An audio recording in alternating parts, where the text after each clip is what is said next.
So welcome back to the podcast episode. We have he doesn't like to say he doesn't like master, but I keep saying it, so he'll get mad. And Master.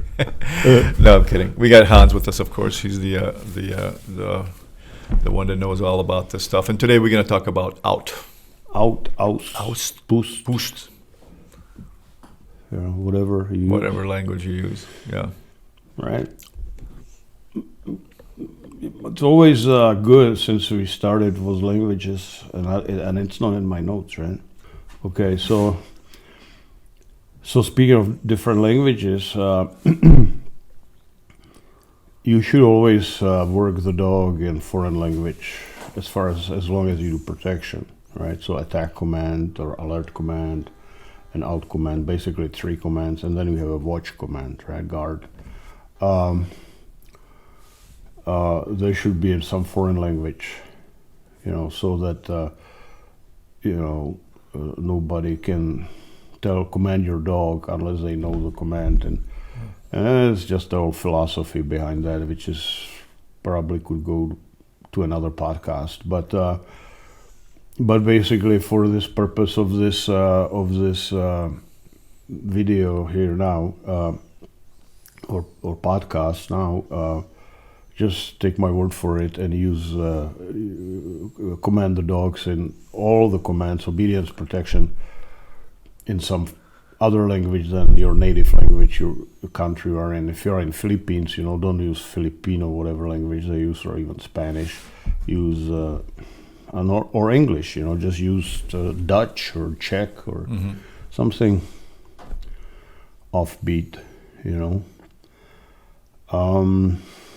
So what I want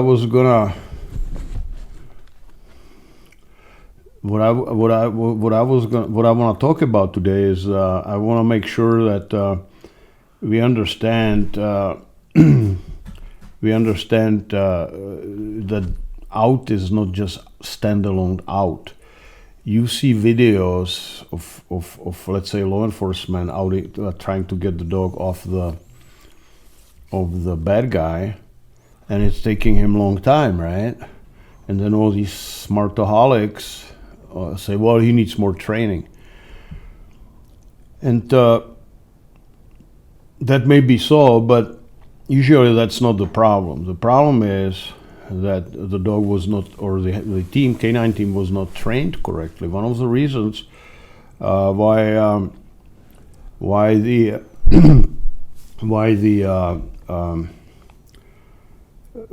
dog will not out when he's on the street is because, and he may out perfectly in training, or in practice, is because in practice the dog is in different drive than he becomes when he's on the street. Okay, so let's say you have a dog which these days everybody trains dogs in prey drive, and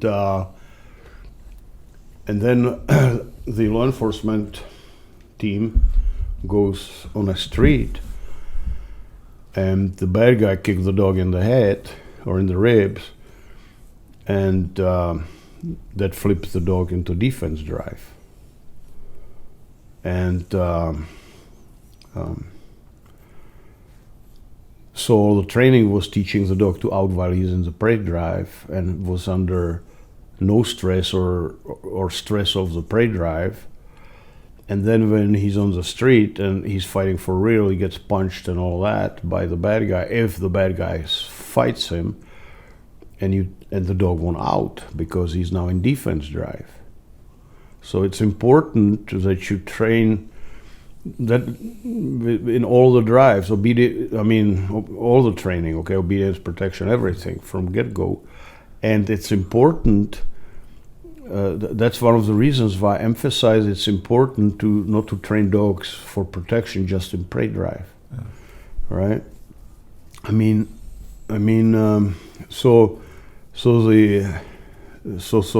So there's all sorts of aspects that's one of them, okay? The other one is how fast you get the dog off. Are we gonna post that video when Garrett got into trouble? Okay. Well, anyway, if we will post it or not, I'll tell you. Okay. When we were doing the last video, one of our decoys got bit in the foot by the dog, because the dogs are not just trained not to target the equipment, but also avoid the equipment. And he had these nice, light, breathable, see-through mesh type shoes, and he got bit in the foot, Yeah. right? And David, the handler of the dog, got the dog off in 4 seconds or something. Yeah. Well. So that's what's good. You know, you gotta get the dog off as fast as possible. So once you decide that the in law enforcement or personal protection or any type of scenario, once you decide that the bad guy gave up. I mean, he gave up. It doesn't deserve to get bit anymore, right? Yeah. Or so. So you gotta get the dog off. Okay. So I give up. Now in law enforcement, they want to keep the dog on the bad guy until they handcuff him. Right. So even though the bad guy gives up already verbally, says, "Oh, I give up," they keep the dog on him, and people don't understand. It's just because people change their mind when the dog gets off, right? So they want to first to make sure that if they take the dog off, the handcuffs are on. The suspect is restrained. Yeah. And so but as soon as you decide that the dog should stop attacking the person, you gotta get the dog off the bad guy as fast as you can. So the speed is extremely important. Okay. And so, on the video, you will see different ways to out the dog. You will use the braking stick, lifting the dog off, choking the dog off, and talking the dog off, and also teaching the dog to out on verbal command. Okay. And so there are different reasons to and different ways to out the dog, and you gotta understand the limitation of each of these ways to take the dog off the bad guy, right? And so you need to select the correct way to, or the most available way, and the correct way. And if you don't have that way, you need to then go to next one until you get the dog off.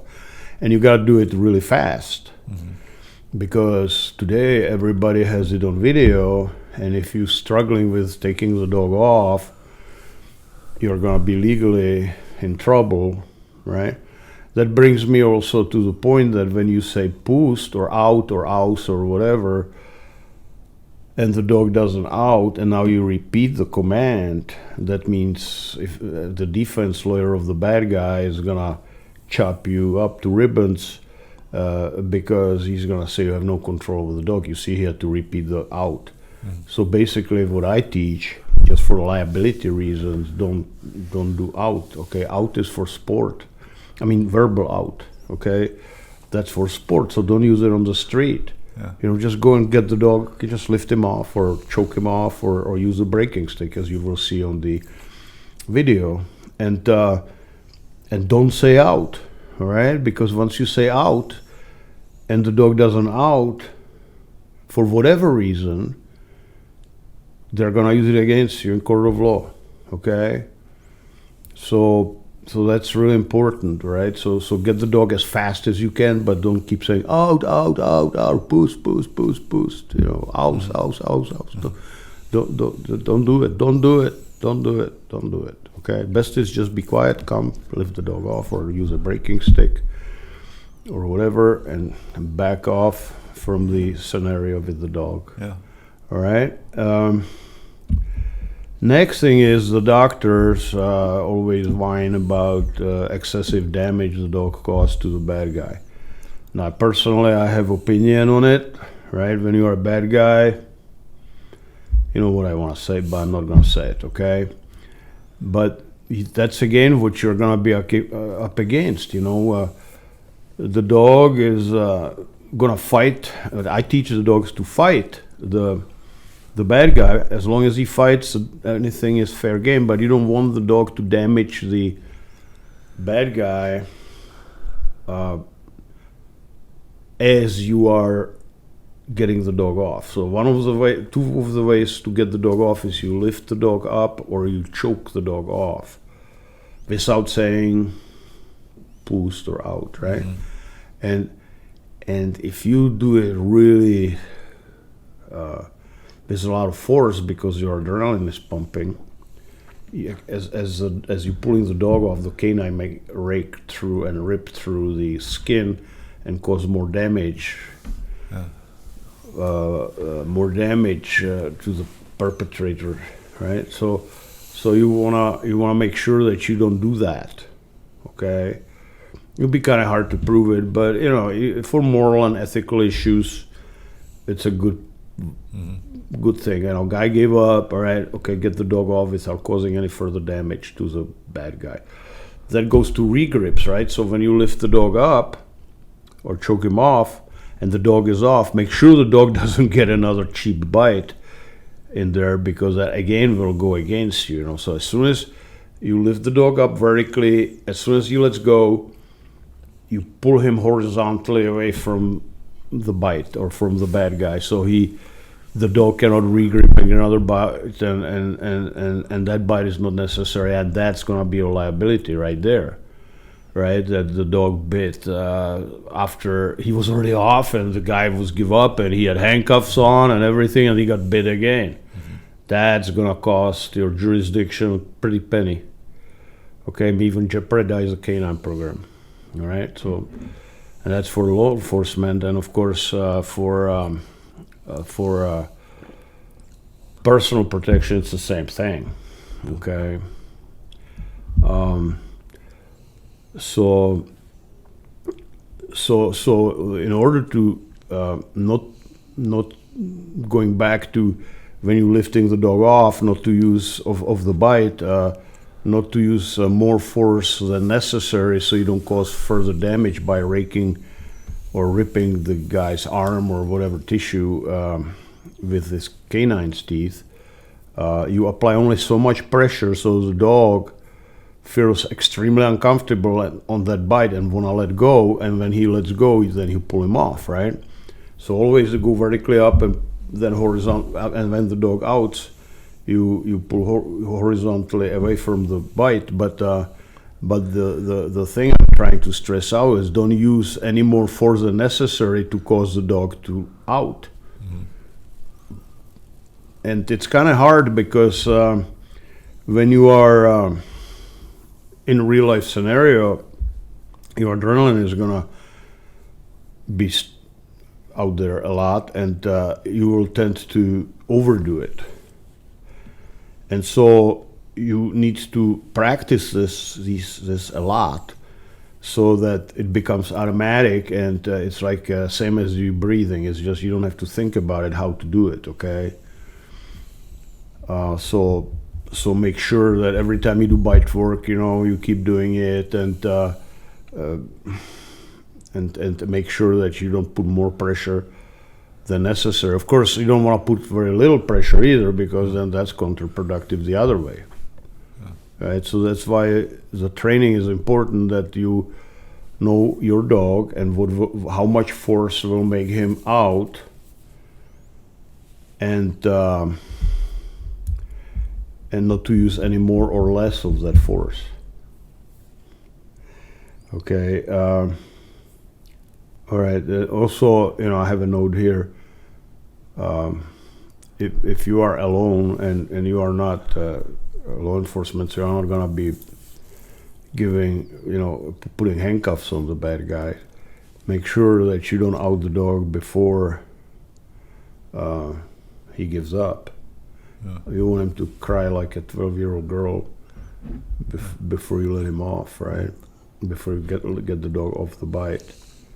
One of the problems with outing the dog, even lifting or choking off, is that you will tell the bad guy, stop moving, right? So you say, bad guy, stop moving, don't say freeze or some ambiguous term like freeze what, you know. Mm-hmm. Just make sure it's perfectly clear to the person who is getting really, in tunnel vision, staring at the dog who is chewing on his arm, that it's perfectly clear to him what you're saying. So you will say, stop moving, or stop fighting my dog. All right, and because as long as the person is moving, the dog doesn't want to let go. And we train in training, and you say, bad guy, stop moving, and decoy freezes, and the dog says, okay, and they let go, right? But that's not realistic for a real life scenario, right? Because, unless somebody's professional decoy, he's probably not going to start trashing around when he's getting bit. I remember this video, which was, I thought, pretty funny. Of course, I'm warped, right? But it was pretty funny, I thought. There's this German Shepherd, kind of show-looking dog, black and red, beautiful dog. And they entering the room and searching the room, right? And they calling, come on out, or the dog is gonna bite you, come to sound of my voice. And they saying all this stuff, and nobody's coming out. So they go inside of the room. You don't see anybody anywhere, right? It's a bedroom, with a bunch of clutter, and the dog is searching through the room, and suddenly he finds this guy. It was like a 20-year-old man, and as Americans, a 20-year-old kid, which took me kid, you stop being somewhere around 11 years, right, of age. That's for me. But anyway, he was like 20, I would think, or maybe 19 or 2, somewhere there. Mm-hmm. And the dog finds him, and it was fracture of a second. He grabs him by his ankle, right, and he yanks him. And it's a big dog, I would say 100 pounds, right? And he yanks this young man from under the bed and starts sweeping with him the floor, right? Just shaking his head left, right, and he's holding him by the ankle doing it. And the guy kind of wraps his arms around his head to protect them from hitting the legs of the table and corner of the bed and all that. And the cop yells at the guy, "Stop moving!" And at one point, that guy who was getting bit yelled, "I'm not moving!" The dog was pushing him. That was funny. So anyway, what I'm saying is, some people will stop moving. They just freeze. They get so terrified they don't want to move. But a lot of people will not stop moving. They try to fight the dog, get off, because they're so terrified. Not that they would be defiant. They just are so scared, and they do not want to, stop fighting. If you have a dog who is biting you in your underbelly and he's so close to your genitals, you really don't want to stop moving so he doesn't re-grip in the place where you don't want him to re-grip. Yeah. Right? So you put your hand there and start, trying to hold the dog and all that. So it's a very difficult scenario, right? Because one way we need to understand why the guy is fighting back. Is he fighting back because he's really belligerent, or is he fighting back because he's scared? So it's very important that we act accordingly to that. And also, what's even more important is that when we are outing the dog, that we use the proper way to do it. Of course, really, truly, the best way, if you have the opportunity, is to use a breaking stick. Mm-hmm. Right, so even if the guy's kind of moving and all that, you use a braking stick, and it shows in the video which you can buy or which you just already bought. And this video, me talking now is part of that video will follow. So this braking stick, but not always we have braking sticks. So the next one is lifting the dog off, and the next one is choking the dog off. And talking the dog off has nothing to do with actually outing the dog. That's only for building a proper relationship and testing proper relationship which you have with the dog. It should be only used in the training.